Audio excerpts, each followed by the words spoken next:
for right now, they are very much concentrated on Christian Patterson. They are waiting for him to be medically cleared, at which point he will be charged with aggravated murder. As of this moment, Patterson is listed in fair condition at St. Elizabeth's Medical Center. Back to you, Ryan. All right, Beth, thanks so much. That's our Beth Jones reporting for us on scene in Oriskany. And in the end, it was ace knuckleballer Phil Necro's team, the Nuxies, who triumphed here at Doubleday Field. But no matter what, it was just a great day to be out here and certainly a great day to be a baseball fan. Back to you, Ine. Thanks, Beth. Looks like a great tradition that's developing there. During the America's Dog celebration, every time a pit bull or a pit bull mix like Henry here goes home, they will go with a bag of treats and toys as well. Rome Humane Society hopes that by highlighting the breed during this America's Dog celebration, they will not only find homes for dogs, they'll raise awareness for the pit bull breed as well. Well, city officials say they are wasting no time in moving ahead with the major cleanup and prevention projects they face. They say as early as within a week, they could start redredging Hollick's Ravine and fortifying this retaining wall here at Brookline and Sunnyside Drive. This fire hydrant has been gushing like this for several days now. Opening hydrants and letting them run is one of several methods the Mohawk Valley Water Authority is trying to employ to flush the system and get rid of the discolored water plaguing area residents. Joins us now with more on their thoughts on this day. Beth? Well, Kate, the massive turnout and show of support here can only be described as tremendous. There were literally hundreds of officers lining the street, some from as close as Whitesboro, others from as far away as Vermont, but all came to pay tribute to a fallen officer and his family.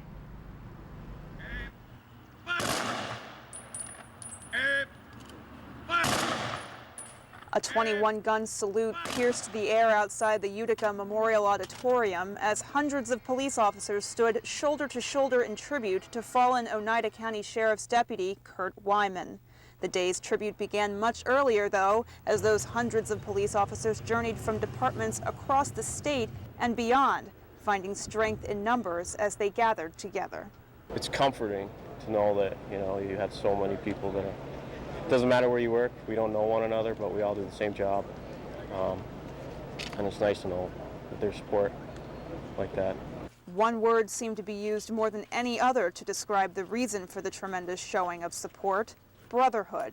As the scores of officers processed in and out of the memorial services, that word was written all over their faces. Law enforcement's a brotherhood. We all join together, we all have a common goal, and that's to serve and protect the communities that we live in. And anytime anything like this, it hits us hard, it hits everybody across the country.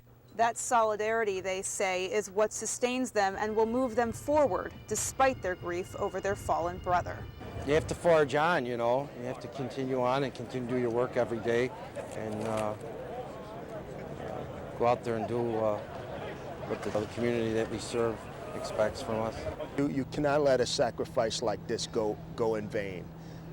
Deputy Wyman will serve as an inspiration, certainly, to all of us. Well, shortly following the conclusion of services, we were able to speak to Oneida County Sheriff Robert Mashel about the Wyman family. He says he is positively astounded by the remarkable strength and courage they have shown throughout this ordeal and through the services today. He says despite everything, they are actually holding up remarkably well. Back to you, Kate. Well, thankful, of course, for all those who serve. Thank you, Beth Jones, reporting for us. Well, thanks, Ine, and it's true. You could not have asked for a better day here. Sunshine, warmth, barely a cloud in the sky. It was especially perfect for those baseball fans here who were also celebrating Father's Day. And from the fans that we talked to, it seems that combining those two things, baseball and Father's Day, has certainly become a beloved tradition. They lined up as early as 8 a.m. Fans here in Cooperstown for the Hall of Fame Classic couldn't wait to catch a glimpse and get an autograph. So this is the third Classic I've been to now, the Father's Day game. It's a great time, a chance to meet the old-time players that I grew up watching. For many, the day was about honoring two traditions, a love of baseball and Father's Day. It's tough because I was a Yankee fan, he's a Red Sox fan. And we actually have he has another son. My younger brother was a Blue Jay fan. So Father's Day tradition, my dad and I have been doing it since as long as I can remember, coming out to the old Hall of Fame games and now the new ones. So it's nice. For those veteran players who stepped onto Doubleday Field, they say they are honored to be part of those traditions.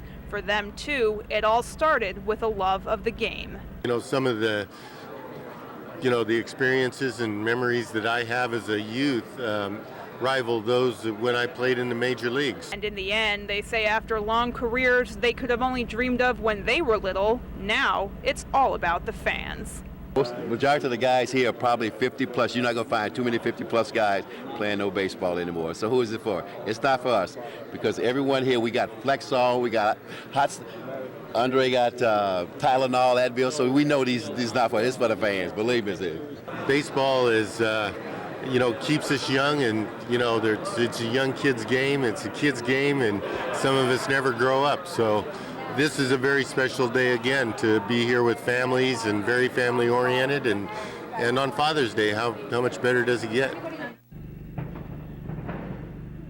Well, you really could feel that kind of energy from the crowd here today. Some of the good-natured trash talking and antics by the players were certainly met with shouts and cheers of laughter from the crowd here, and in the end it was ace knuckleballer Phil Necro's team, the Nuxies, who triumphed here at Doubleday Field. But no matter what, it was just a great day to be out here, and certainly a great day to be a baseball fan. Back to you, Ine.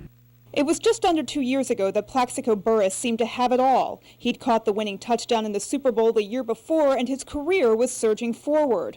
But an incident at a Manhattan nightclub changed all that. He accidentally shot himself in the leg with an illegal handgun, and after pleading guilty to a weapons charge, found himself and his career locked up. Just before his release Tuesday, his agent said his prison time has taught him a lot. To miss 2 NFL seasons in the prime of your career, to not be with your family, most importantly, to lose out on millions and millions of dollars. These are things that have forced him certainly to evaluate his life. That life began anew at 9 a.m. Tuesday morning when the now 34-year-old Burress walked out of the Oneida Correctional Facility in Rome, a free man after nearly 2 years of incarceration. Rosenhaus greeted him, and then the two greeted the scores of media waiting for them. I'd like to thank everybody for their prayers and words of encouragement. Thank all my fans, all around the world for the thousands of letters, for the unwavering support. While Burress may have the support of his fans, the question is, will he have the interest of the NFL? His agent thinks the answer to that question is yes. There are going to be multiple teams interested in signing him. I expect him to get a good contract. I expect him to absolutely be playing. I think he'll be coveted. He'll be one of our top free agents. And as far as football is concerned, if and when, everything gets settled and when they get back on the field, I'll be ready. In Rome, Beth Jones, YNN. Through the rest of July, the Rome Humane Society will be highlighting certain members of their population. Pit bulls like Bea, Jack, and Jazzy are part of the America's Dogs celebration. The breed has a special history with the red, white, and blue. They are America's dog. They were used especially in World War I and World War II to recruit and for propaganda. They were the mascot of both wars. And they really are just a special dog to our country. But years of a bad rap and crippling stigma have made them one of the most feared and abused breeds of dog in our country's history. Scores of them populate shelters across the country, and they can be especially hard to adopt out. My pit bulls always sit here the longest, unfortunately. I get a lot of people that walk in and just straight up tell me I do not want a pit bull or any type of pit mix. In her numerous years working with the breed, Niles says the reality of what they are really like is worlds apart from how they are often portrayed. Playful, they're active, they're a family pet. They like to cuddle, they love to interact with people. They're all about being around people. Like I said, they're huge people pleasers. During the America's Dog celebration, every time a pit bull or a pit bull mix like Henry here goes home, they will go with a bag of treats and toys as well. Rome Humane Society hopes that by highlighting the breed during this America's Dog celebration, they will not only find homes for dogs, they'll raise awareness for the pit bull breed as well. It's to educate people that pit bulls are not bad dogs, that they're a dog for every home. Come meet them, give them a chance. It's just like with food. How do you know you dislike or like something until you try it? A country with a history of honoring the underdog and a breed of dog with a history in this country. In Rome, Beth Jones, YNN.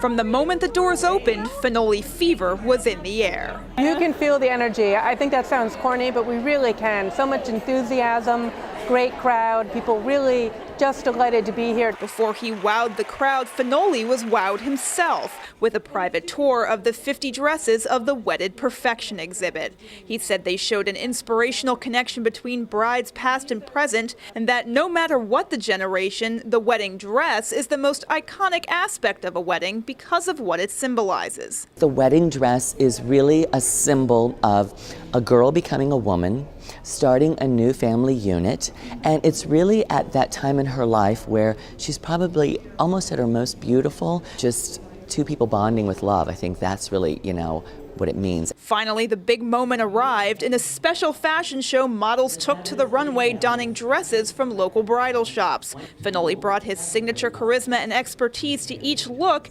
especially beneficial for anyone seeking a wedding dress to say yes to. He's like the guru on the show. He's the guy everybody goes to when there's a problem or when they have a question. So it'll be interesting to hear what his perspective is. Well, Fenoli says no matter what, the bottom line is all brides want to be absolutely beautiful on their special day. And the key to that, he says, is actually very simple. Make sure you pick a dress that's right for you. It's not always about the dress, it's about the dress enhancing the beauty that you have. So don't just buy a dress because it's beautiful. Make sure that it enhances your beauty. In Utica, Beth Jones, YNN.